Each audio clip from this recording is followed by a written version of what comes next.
ഇയാനി ക്രിയേഷൻസിലേക്ക് എല്ലാവർക്കും സ്വാഗതം. ഇന്ന് നമ്മൾ ഓണം സ്പെഷ്യൽ നെക്ക് ഡിസൈൻ ആണ് ചെയ്യാൻ പോകുന്നത് കേട്ടോ. അപ്പൊ നമ്മൾ കഴിഞ്ഞ ദിവസം ജോർജറ്റിന്റെ തുണിയിൽ നല്ലൊരു ഫ്ലെയർ ആയിട്ടുള്ള അംബ്രല്ല ഒന്ന് കട്ട് ചെയ്ത് വെച്ചിട്ടുണ്ട്. ഇന്ന് നമുക്കൊരു നെക്ക് ഡിസൈൻ ചെയ്യാം കേട്ടോ.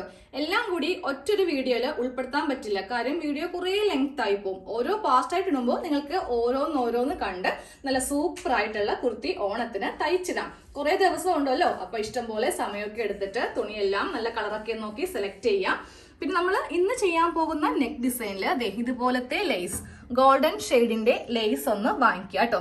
തുണി മേടിക്കാൻ പോകുമ്പോൾ ഇതും കൂടെ ഒന്ന് വാങ്ങിച്ചേക്കും. ഇതാകുമ്പോൾ മീറ്ററിന് 25 രൂപയാണ് ഇതിന്റെ വില. നമുക്കൊരു 1.5 മീറ്ററോളം മതി ഇന്നത്തെ ഒരു ഡിസൈൻ ചെയ്യാൻ വേണ്ടിയിട്ട്. ഇതെല്ലാം ഒരു സൈഡിലേക്ക് മാറ്റി വെക്കാം, ഇപ്പോൾ ഇതൊന്നും ആവശ്യമില്ല. ഈ ജോർജറ്റ് തുണി മേടിക്കുമ്പോൾ ഈ ഒരു മോഡൽ ഡിസൈൻ ചെയ്യുമ്പോൾ നമ്മൾ നെക്ക് ക്യാൻവാസിൽ വേണം ചെയ്യാൻ വേണ്ടിയിട്ട്, എന്നാലും നല്ല പെർഫെക്റ്റ് ആയിട്ട് നമുക്ക് കിട്ടുള്ളൂ. ഈ തുണിയുടെ ഒരു പ്രത്യേകത വളരെ തളർന്ന മോഡലാണ്. അപ്പൊ നമ്മളൊരു ക്രോസ് പീസോ ലൈനിങ് പീസോ വെച്ച് തയ്ക്കുവാണെങ്കിൽ നെക്ക് ചിലപ്പോൾ കറക്റ്റ് കിട്ടണം, ആ ഒരു ഷേപ്പ് കിട്ടണമെന്നില്ല. ഞാൻ മിക്ക വീഡിയോയിലും ഇതുപോലത്തെ ക്യാൻവാസ് എടുക്കാറില്ല, പക്ഷെ ഇതുപോലത്തെ തുണിയാണെങ്കിൽ നമുക്ക് ക്യാൻവാസ് കൂടിയേ പറ്റൂ കേട്ടോ. അപ്പൊ അതേ ക്യാൻവാസ് ഇങ്ങനെ ഒന്ന് മടക്കി വെക്കാം. ഇനി നമുക്ക് ഇതിൽ നെക്ക് വീതിയും അതുപോലെ ലെങ്ത്തും കൊടുക്കാം. അപ്പൊ ഞാൻ ഇന്ന് ഒരു ബോട്ട് നെക്കിലാണ് ഡിസൈൻ ചെയ്യാൻ പോകുന്നത്. ഫസ്റ്റ് ഈ വീതി ഒന്ന് കറക്റ്റ് ആക്കുവാണേ, കുറച്ച് ചരിവുണ്ട്. അപ്പൊ ഇവിടെ ഒരു ലൈൻ വരച്ച് കൊടുത്തിട്ട് നിങ്ങൾക്ക് ഇഷ്ടമുള്ള വീതി കൊടുക്കാം കേട്ടോ. അപ്പൊ ഞാൻ ഇന്നൊരു 4 ഇഞ്ചിലാണ് നെക്ക് ചെയ്യാൻ പോകുന്നത്.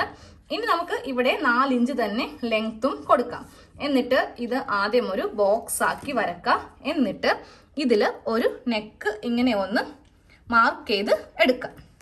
ഇതാ ഈ ഒരു ഷേപ്പിലാണ് നമ്മൾ ഇന്ന് നെക്ക് ഒന്ന് ചെയ്യാൻ പോകുന്നത്. ഇനി നമുക്ക് സ്ക്വയർ ആയിട്ട് തന്നെ ഈ ഒരു പാർട്ട് കട്ട് ചെയ്ത് ഇങ്ങനെ ഒന്ന് എടുക്കണം.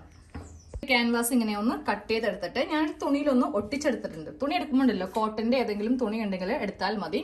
ഞാനിപ്പോ കുർത്തി എടുത്തിരിക്കുന്നത് നീലയാണ്, പക്ഷെ ഈ തുണി ഞാൻ ബ്ലാക്കിലാണ് ഒട്ടിച്ചിരിക്കുന്നത് കേട്ടോ. കാര്യം നല്ല സ്റ്റിഫായിട്ട് തയ്ക്കാൻ വേണ്ടിയിട്ട് കോട്ടൺ ഫാബ്രിക്കിലാണ് ഒട്ടിച്ചിരിക്കുന്നത്. ഇനി നമുക്ക് ഈ നെക്ക് ഒന്ന് തയ്ക്കാം. നമുക്ക് ഈ നെക്ക് ഒന്ന് തയ്ക്കണം. അതിനു മുന്നേ നമ്മൾ ഇന്നലെ കട്ട് ചെയ്തെടുത്തപ്പോൾ ലൈനിങ് പാർട്ടിലെ കുറച്ച് കഷ്ണം ഉണ്ടായിരുന്നില്ല. അതായത് ഈ സൈഡ് ഇങ്ങനെയാണ് ഇരിക്കുന്നത് കേട്ടോ. അപ്പൊ നമുക്ക് അവിടെ ഇങ്ങനെ ഒരു പീസ് ഒന്ന് വെച്ചിട്ടൊന്ന് തയ്ച്ചെടുക്കണം. അപ്പൊ ഇതിന്റെ നല്ല വശവും ഈ നല്ല വശവും തമ്മിൽ ഇങ്ങനെയാണ് ഇരിക്കുന്നത്. പക്ഷെ നമ്മൾ തയ്ക്കുമ്പോൾ കറക്റ്റ് ഇവിടെ വെച്ചിട്ട് ഈ ഒരു ഷേപ്പിലും തയ്ച്ചു പോവുക.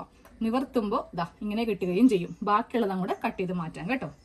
ഈ ഒരു ഭാഗത്ത് ഇത്രയുള്ളൊരു കഷ്ണം ഇങ്ങനെ ഒന്ന് വെച്ചെടുത്തിട്ടുണ്ട്. ഒരു ചെറിയ കഷ്ണം ഇല്ലാന്ന് കരുതിയിട്ട് നമ്മൾ വേഗം പോയി വേറെ തുണിയൊന്നും മേടിക്കാൻ നിൽക്കണ്ട. ഇതുപോലത്തെയൊക്കെ ഒരു ഐഡിയ ചെയ്തെടുത്താൽ മതി കേട്ടോ. ഇനി നമുക്കതേ ഈ ലൈനിങ് ഇതിന്റെ മീതെ വെച്ചിട്ട് തയ്ക്കാനുള്ള സ്ഥലങ്ങൾ പറഞ്ഞുതരാം. ഈ ഷോൾഡർ തയ്ക്കുക. ഈ ഒരു ആം ഹോൾ ഭാഗം ഒന്ന് തയ്ച്ച് വെക്കാം കേട്ടോ. സൈഡും താഴെ ഭാഗവും കൂട്ടിയടിക്കരുത്. അപ്പോൾ ആം ഹോളിന്റെ സൈഡ് ഭാഗം ഇവ തമ്മിൽ ഇങ്ങനെ കൂട്ടി അടിച്ചിട്ടുണ്ട്. ഷോൾഡർ അടിച്ചിട്ടുണ്ട്, ഈ സൈഡും അടിച്ചിട്ടുണ്ട്. ഈ ഭാഗവും താഴെ ഭാഗവും തയ്ച്ചിട്ടില്ല കേട്ടോ. ഇങ്ങനെ വേണം നിർത്താൻ വേണ്ടിയിട്ട്. എന്നിട്ട് നല്ല വശം വെക്കുക. രണ്ടിന്റെയും സെന്റർ ഇങ്ങനെ ഒന്ന് മാർക്ക് ചെയ്ത് കൊടുക്കുക. ഈ സെന്ററിൽ ഇങ്ങനെ വെച്ചിട്ട് ഫസ്റ്റ് ഒരു സ്റ്റിച്ച്, അതിനുശേഷം നമ്മൾ സാധാരണ നെക്ക് ചെയ്യുന്നത് പോലെ ഇങ്ങനെ വെച്ച് ചെയ്യുക. ഉള്ളിലേക്ക് മറിച്ചൊന്ന് അടിച്ചു നിർത്തുക കേട്ടോ. അതാ ഒന്ന് തയ്ച്ചെടുത്തിട്ടുണ്ട്. ഇനി നമുക്കിതൊന്ന് കട്ട് ചെയ്ത് ഇങ്ങനെ മാറ്റി കൊടുക്കാം കേട്ടോ. എന്നിട്ട് ഈ സൈഡ് ഒന്ന് കട്ട് ചെയ്തിട്ട് നല്ല വശത്തേക്ക് വെച്ചിട്ട് നെക്കൊന്ന് തയ്ച്ച് നമുക്ക് എടുക്കാം.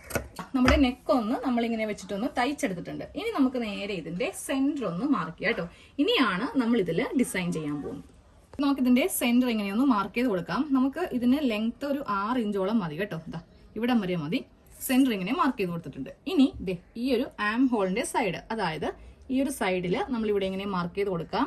സെയിം ഇതേ മാർക്കിംഗ് തന്നെ ഇപ്പുറത്തെ ആ ഒരു ആം ഹോളിന്റെ ഭാഗത്തും ഇങ്ങനെ അങ്ങോട്ട് മാർക്ക് ചെയ്യാം കേട്ടോ. ഇനി നമുക്കിതൊന്ന് ഓപ്പൺ ചെയ്ത് കൊടുക്കണം. നല്ല വശത്താണ് ഇതുപോലത്തെ മാർക്കിങ് ചെയ്ത് കൊടുക്കേണ്ടത്. അതും ചോക്കിന് വേണം ചെയ്യാൻ വേണ്ടിയിട്ട്. ഇനി ഈ ഭാഗത്തേക്ക് ഇങ്ങനെ മാർക്ക് ചെയ്യുക, ഇങ്ങനെ മാർക്ക് ചെയ്യുക. ഇങ്ങനെയും മാർക്ക് ചെയ്തിട്ടുണ്ട്, ഇങ്ങനെയും മാർക്ക് ചെയ്തിട്ടുണ്ട്. ഇനി നമ്മളുടെ ഇഷ്ടത്തിന് വീതി അനുസരിച്ചിട്ട് ഇവിടെ നിന്ന് ഇങ്ങനെ ലൈൻസ് വരച്ചു കൊടുത്തിട്ട് നമ്മളിവിടെ ആ ഒരു ലേസ് അങ്ങോട്ട് ഒട്ടിച്ചു കൊടുക്കുകയാണ് ചെയ്യുന്നത്. ഒട്ടിക്കുമ്പോൾ ഒരിക്കലും ഫാബ്രിക് ഗ്ലൂ ഉപയോഗിക്കരുത് കേട്ടോ. ഞാൻ കഴിഞ്ഞ വീഡിയോയിൽ പറഞ്ഞായിരുന്നു നമുക്ക് ഒട്ടിച്ചിട്ടുണ്ടെങ്കിൽ എത്ര വാഷ് ചെയ്താലും പോവാത്ത ഒരു ടൈപ്പ് ഗ്ലൂ ഉണ്ടെന്ന്. അതിപ്പോൾ കാണിച്ചു തരാം കേട്ടോ. ആദ്യമേ ഞാൻ ആ ഗ്യാപ്പ് ഒന്ന് നോക്കട്ടെ. ഇപ്പോൾ ആദ്യം 1 ഇഞ്ച് കൊടുക്കാൻ നോക്കിട്ടോ. 1 ഇഞ്ച് കൊടുക്കുമ്പോൾ ഉണ്ടല്ലോ ഭയങ്കര ഡിസ്റ്റൻസ് ആയിരിക്കും. നമുക്ക് കുറച്ചിങ്ങനെ കൂട്ടിയെടുക്കാം. അപ്പോൾ ചെയ്യേണ്ടത് 3/4 ഇഞ്ച്, അതായത് ഇത്രയും വീതിക്കുന്ന നമുക്കൊന്ന് ഒട്ടിച്ച് കൊടുക്കാം. എന്നിട്ട് സ്കെയിലിന് ഇങ്ങനെ ഒന്ന് വരച്ചു കൊടുക്കാം കേട്ടോ. എന്നിട്ട് നമ്മൾ നേരെ ഇതിന്റെ മീതെ ഒന്ന് തയ്ച്ചു കൊടുക്കണം. എന്നിട്ട് വേണം ഗ്ലൂവിനെ ഒട്ടിക്കാൻ വേണ്ടിയിട്ട്. അത് എന്താണ് കാര്യമെന്ന് ഞാൻ പറഞ്ഞു തരാം. നമ്മളിപ്പോൾ ഇങ്ങനെ വരച്ച് നിർത്തിയില്ലേ, ഇതിന്റെ ഓരോന്നിന്റെയും മീതെ ഒന്ന് തയ്ച്ചു വെക്കാം. ഓക്കെ, ഞാൻ ഫുൾ സ്റ്റിച്ച് ഒന്നും ചെയ്ത് കൊടുത്തിട്ടുണ്ട്. നമ്മൾ വരച്ചു കൊടുത്തിരിക്കുന്ന ഈ ലൈനിന്റെ മീതെയൊക്കെ ഇങ്ങനെ തയ്ച്ചു കൊടുക്കാം കേട്ടോ. ഇനി ചെയ്യേണ്ടത് ഒരു വേസ്റ്റ് തുണി എടുക്കുക, അതൊന്ന് നനച്ചെടുക്കുക. ഫുൾ ഇതിന്റെ ആ ഒരു ചോക്കിന്റെ പാടെല്ലാം കളഞ്ഞിട്ട് വേണം ഗ്ലൂ വെച്ചിട്ട് ഒട്ടിക്കാനായിട്ട്. ഞാനപ്പോൾ ആ ചോക്കിന്റെ പാടെല്ലാം ഒന്ന് മായ്ച്ചു കൊടുക്കുവാണ് കേട്ടോ. വേറൊന്നും കൊണ്ടല്ല, നമുക്ക് ഇനി ഗ്ലൂ വെച്ചിട്ട് ഒട്ടിച്ചിട്ട് പിന്നെ ഇതുപോലെ ഒന്നും മായ്ക്കാൻ പറ്റത്തില്ല. പിന്നെ ഇത് നമ്മൾ ഉടുത്ത് മുഷിഞ്ഞ് അലക്കുമ്പോഴേ അല്ലെങ്കിൽ ഇത് ഈ ഒരു കുർത്തിയിൽ നിന്ന് പോവത്തുള്ളൂ. അപ്പോൾ ഇങ്ങനെ ഒന്ന് ചെയ്തിട്ട് വേണം ഒട്ടിച്ച് എടുക്കാൻ വേണ്ടി. ഇനി അടുത്ത പണി, ഈ ഫുൾ നൂലൊക്കെ ഒന്നും കൂടെ കട്ട് ചെയ്ത് മാറ്റണം. ആ നൂലെല്ലാം കട്ട് ചെയ്തിട്ട് നല്ല നീറ്റാക്കി എടുത്തിട്ടുണ്ട്. ഇനി അടുത്തത് നമുക്ക് ആ പശ വെച്ചിട്ട് ഒട്ടിക്കാം കേട്ടോ. ഇത് വെച്ചിട്ട് കട്ട് ചെയ്യുവാണെങ്കിൽ നല്ല നീറ്റായിട്ട് പോകും. കത്രികയാണെങ്കിൽ ഒരു വൃത്തിയും വരെ ആവത്തുമില്ല. അപ്പോൾ ഇതാണ് നമ്മുടെ ഗ്ലൂ കേട്ടോ. ഈ ഒരു ഗ്ലൂ വെച്ചിട്ട് ഒട്ടിക്കുവാണെങ്കിൽ ഉണ്ടല്ലോ ഒരു തരത്തിലും പോകത്തില്ല. പക്ഷെ ഫാബ്രിക് ഗ്ലൂ എന്നൊക്കെ പറയുമ്പോൾ നമുക്ക് 2 പ്രാവശ്യം ഇട്ട് കഴിയുമ്പോൾ അത് കുറച്ച് കഴിയുമ്പോൾ അത് ഇളകി പോകും. ഇതാകുമ്പോൾ അങ്ങനത്തെ യാതൊരുവിധ പ്രശ്നവും ഇല്ല. അപ്പോൾ ഇതൊരെണ്ണം മേടിച്ചാൽ മതി. അപ്പോൾ നമുക്ക് ഫസ്റ്റ് ഇതാണ് സെന്ററിലെ ലൈൻ കേട്ടോ. നമുക്ക് ഈ ഗം ഇങ്ങനെ ഒന്ന് ഇതുപോലെയാണ് ഇത് വരുന്നത്. സ്റ്റിച്ച് ചെയ്തിരിക്കുന്നത് കൊണ്ട് ആ ഒരു ലൈനിൽ കൂടെ തന്നെ ഇങ്ങനെ നമുക്കൊന്ന് ചെയ്തങ്ങോട്ട് വെക്കാനായിട്ട് പറ്റും. ഒരെണ്ണം ഫുള്ളായിട്ട് ഗം ഇങ്ങനെ ഒന്ന് ഇവിടെ ഒന്ന് വെച്ച് കൊടുക്കുക. എന്നിട്ട് വേണം അടുത്തതിലേക്ക് പോകാൻ വേണ്ടിയിട്ട്. തയ്ച്ച് കഴിഞ്ഞിട്ട് വേണമെങ്കിലും ചെയ്യാം, പക്ഷേ അതാകുമ്പോൾ നമുക്ക് ഇങ്ങനത്തെ ഒരു എളുപ്പത്തിൽ ചെയ്യാൻ പറ്റത്തില്ല. വേറെ ഒന്നും കൊണ്ടല്ല, സ്ലീവും കാര്യങ്ങളൊക്കെ വരുമ്പോൾ എന്ത് പറ്റും, കുറച്ചുകൂടി ഹെവി ആയിട്ട് തോന്നും നമുക്ക്. ഇതാകുമ്പോൾ വളരെ എളുപ്പത്തിൽ നമുക്ക് ചെയ്ത് എടുക്കാനായിട്ട് പറ്റും. ഇനി ഇത് ഏറ്റവും താഴെ കറക്റ്റ് ഇങ്ങനെ ഒന്ന് ഒട്ടിച്ച് നിർത്തുക കേട്ടോ. എന്നിട്ട് ഇവിടെ ഇങ്ങനെ ഒന്ന് പ്രസ് ചെയ്ത് പിടിച്ചു. എന്നിട്ട് വേണം അടുത്തത് ഒട്ടിച്ച് പോകാൻ വേണ്ടിയിട്ട്. ഇപ്പോൾ ഞാൻ ഇവിടം വരെ ഒട്ടിച്ചിട്ടുണ്ട്. കൈ മാറ്റുമ്പോൾ അത് നല്ല സ്റ്റിഫായിട്ട് നിൽക്കുന്നുണ്ട്. പക്ഷേ നമ്മുടെ ഫാബ്രിക് ഗ്ലൂ ആണെങ്കിൽ നമ്മൾ ആ കൈ മാറ്റുമ്പോൾ ഉണ്ടല്ലോ അതും അതിൻ്റെ കൂടെ ഇങ്ങോട്ട് പോരും. അപ്പോൾ ഇങ്ങനെ വെച്ചിട്ട് ഒന്ന് ഒട്ടിക്കുക. ഓണം എന്നൊക്കെ പറയുമ്പോൾ ഒരു ഗോൾഡൻ ഷെയ്ഡാണ് നമ്മുടെ എല്ലാവരുടെയും മനസ്സിലേക്ക് വരുന്നത് അല്ലേ. അപ്പോൾ ഇതുപോലത്തെ ലേസ് വാങ്ങിക്കുക. ഇത് തന്നെ സിൽവർ കിട്ടും കേട്ടോ, അത് വേണ്ട. ഇവിടം വരെ ഒട്ടിച്ചിങ്ങനെ നിർത്തണം. എന്നിട്ട് കൈക്കൊന്ന് പ്രസ് ചെയ്ത് കൊടുക്കുക. എന്നിട്ട് വേണം ബാക്കിയുള്ളത് നമുക്കിവിടെ നിന്ന് ഇങ്ങനെ ഒന്ന് കട്ട് ചെയ്ത് മാറ്റാനായിട്ട്. ഇങ്ങനെ ഒന്ന് കട്ട് ചെയ്ത് മാറ്റാം. ഇതേപോലെ എല്ലാം ഒട്ടിച്ചെടുത്തിട്ട് ഞാൻ കാണിച്ചു. ഓണം സ്പെഷ്യൽ നെക്ക് ഡിസൈൻ കഴിഞ്ഞിട്ടുണ്ട്. ഫുള്ളായിട്ട് ചെയ്യുമ്പോൾ നല്ല ഭംഗിയായിരിക്കും കേട്ടോ. അപ്പോൾ ഇനി ഇതിന്റെ ലുക്ക് ഒന്നും കൂടി കാണണമെങ്കിൽ ഇത് ഫുൾ ഒന്ന് തയ്ച്ചെടുക്കണം. എന്നാലേ ആ നെക്കൊക്കെ നമുക്ക് കാണുമ്പോൾ നല്ല പോലെ ഇഷ്ടപ്പെടത്തുള്ളൂ.